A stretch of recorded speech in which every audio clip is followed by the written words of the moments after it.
tayo sa lolang ito, ang 88 anyos na si Owa Minay ng Argao sa Cebu. Umaakyat pa ng bundok. Sa masukal na bahaging ito ng Argao, Cebu, may isang lola na buwis buhay na umaakyat ng bundok.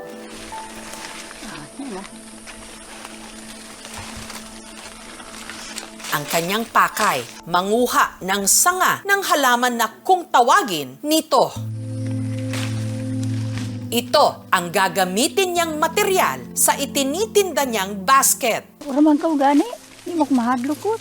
Mamay amuna andan ako. Horo sara, layo kay kog lasog na sa Ethiopia. Maputik at madulas ang daan, lalo't nag-uulan itong mga nakaraang araw. Si Uwa kay dili gina siya magchinilas, siguro ka provide ilang family. Dali man hinuon kuno siyang maslide. Napakasukal ng gubat.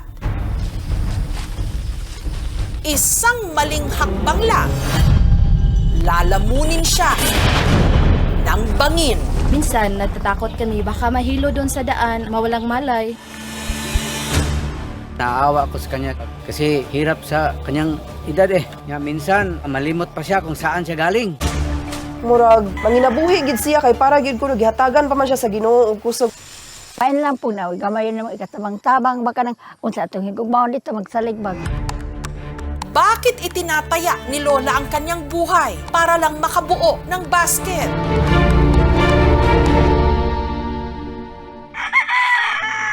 Ang matanda nakatira sa barangay Alambihud. Siya ang 88 anyos ng si Lola o Owa Minay. Kasama niya rito ang nakababata niyang mga kapatid, sina Inday Liling na 82 anyos at ang kanilang bunso, si Manoy Guillermo na 81 anyos naman. Kapwa tumandang dalaga sina Owa Minay at Inday Liling. Habang si Manoy Guillermo hiwalay sa asawa. Silang tulo kay suod jud kayo na sila kay sikat silang pagkabata wala man gina sila nagkabulag. Ang katuwang ng tatlong matanda ang apo nila sa pinsan at pamilyado na ring si Cleofe na nakatira sa tabi ng kanilang bahay. Every time nga maglain ilang lawas, ako sila nga tambalan, kanarag mga herbal, ako tig-ilis og diaper di Inday Liling.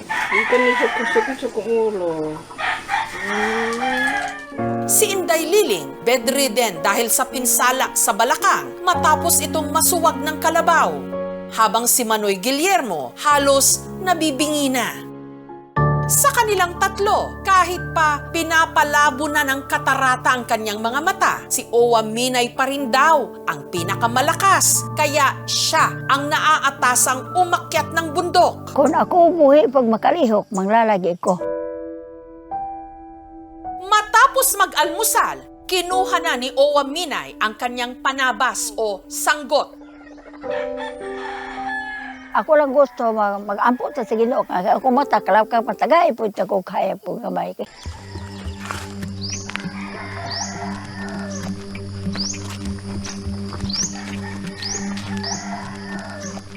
Inaabot si Owa Minay ng 1 oras sa paglalakad bago marating ang entrada ng gubat.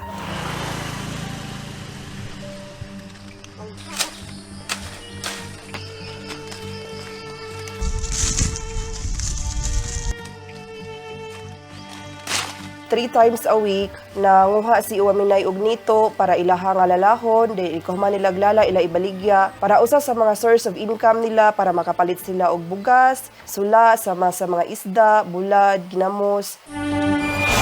Sa sukal ng gubat, may pagkakataon daw na nakainkwentro si Owa Minay ng makamandag na ahas. Nakuha lang, palayo lang, di ba na dito, tatay pa, muka, tukong ta, basta. Dili po matawo, makanili ko bakos sa kahoy, usa pa ta.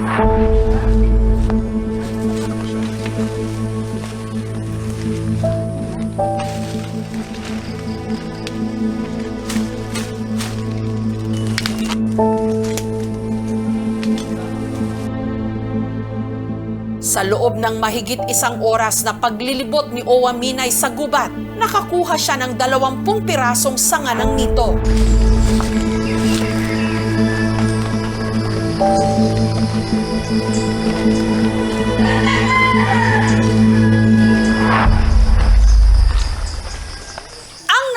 biskwit mula sa kanyang almusal. Kinain niya muna. Wala kalugas niyo po sa kalugas niyo po. Ay, wala na. Para makaipon uli ng lakas pababa.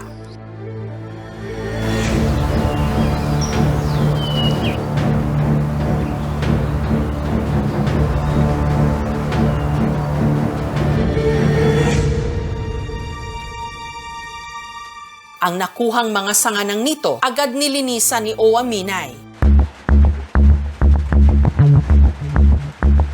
Sunod na rin niya itong inilala sa mga pinatuyong maninipis na piraso ng sagisik. Malabo man ang mata ni Owa Minay, pero ang pagbuo ng basket, kahit hindi siya nakatingin, kabisadong kabisado ng kanyang mga kamay. Pang-anim si Owa Minay sa 9 na magkakapatid. 10 taong gulang lang daw siya nung natutong magnito. Kay ang sinunod sa mga amahan, bumagi among nabuhian hangtod gin mo umuwi paduntan. Wala sa kanilang nakapag-aral, kaya sa paggawa rin ng basket nila iniasa, pati ang kanilang pagtanda. Sa 1 linggo, nakabubuo sila ng 6 na tray at basket na mag-isang inilalako ni Owa Minay. Basket daw. Ilam ni wa. Kusinta. Naibibenta niya ito sa halagang 50 hanggang 200 piso, depende sa sukat. Ligon ni siya, unya kasudlan og mga sula dili makaon og iring. Kada buwan, maswerte na raw kung kumita sila ng 2,000 piso. Kung nila Sir Luoy, kaayo ilang kahintang, labi na nga, inana, dili na gid unta, kinahanglan siya manginabuhi tungod sa iyang edad, unya, kinahanglan pa jud kay, maikog ba siya nga, permira sila hatagan. Pain lang po na, gamay na mga ikatabang-tabang, baka nang unsa atong higugmaon dito, magsaligbag. Gusto ng matatanda na magkaroon ng kabuluhan ng kailang pagtanda at hindi magipabigat sa kanilang mga kapamilya. Maaari sila magtrabaho hanggang gusto nila but with limitations. As of 2020, mayroon tayong 1.8 million na walang natatanggap ni anumang pension. Gusto ng mga nakatatanda na hindi totally maging dependent no, sa kanilang mga anak. So, sana may mga suporta yung ating pamahalaan. Lalo si nanay kasi wala siyang asawa at mga anak. Nito lang Biyernes, sinamahan ng aming team sina Owa Minay, Inday Liling at Manoy Guillermo na magpa-check up sa mga doktor. Si Nanay Indeling, mataas talaga yung BP niya, 150/90. Delikado yun pag hindi natin na-control. Kung si tatay may naramdaman na parang cough, when it comes to aging na, meron talaga yung magka-diminish yung hearing natin. Para malaman natin yung mga underlying conditions, kailangan talaga na ipa-undergo natin ang mga comprehensive tests. Sinilip na rin ang mga mata ni Owa Minay. Usually, pag may katarak na, malabo na talaga yung wala na kasi yung light na pumapasok sa mata. Mahihirapan na silang tumingin sa malayo. Prone din sila sa mga accident. So, pwede natin silang ma-refer sa partner ophthalmologist natin na sila yung magpe-perform ng mga cataract surgery for free.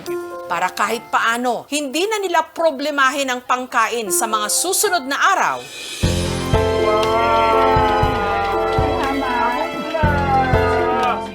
Binigyan sila ng aming team ng grocery items. Wala na mo damha nga kini na moabot ka na mo ang tanang mga grasya ang ihatag ninyo kanako. Ay! Salamat ako. Wala mo damha nga nabutan ka ng mga butang nga. Salamat kaninyong tanan.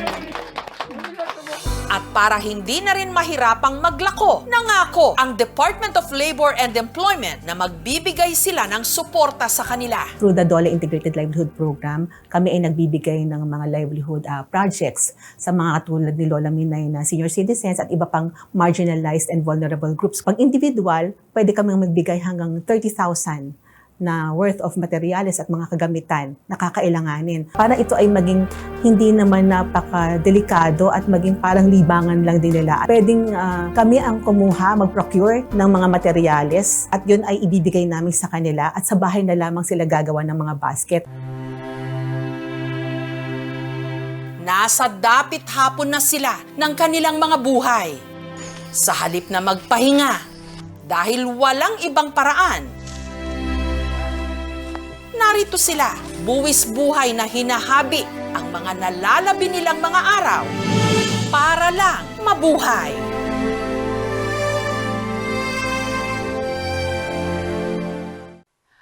Thank you for watching, mga kapuso. Kung nagustuhan niyo po ang videong ito, subscribe na sa GMA Public Affairs YouTube channel. And don't forget to hit the bell button for our latest updates.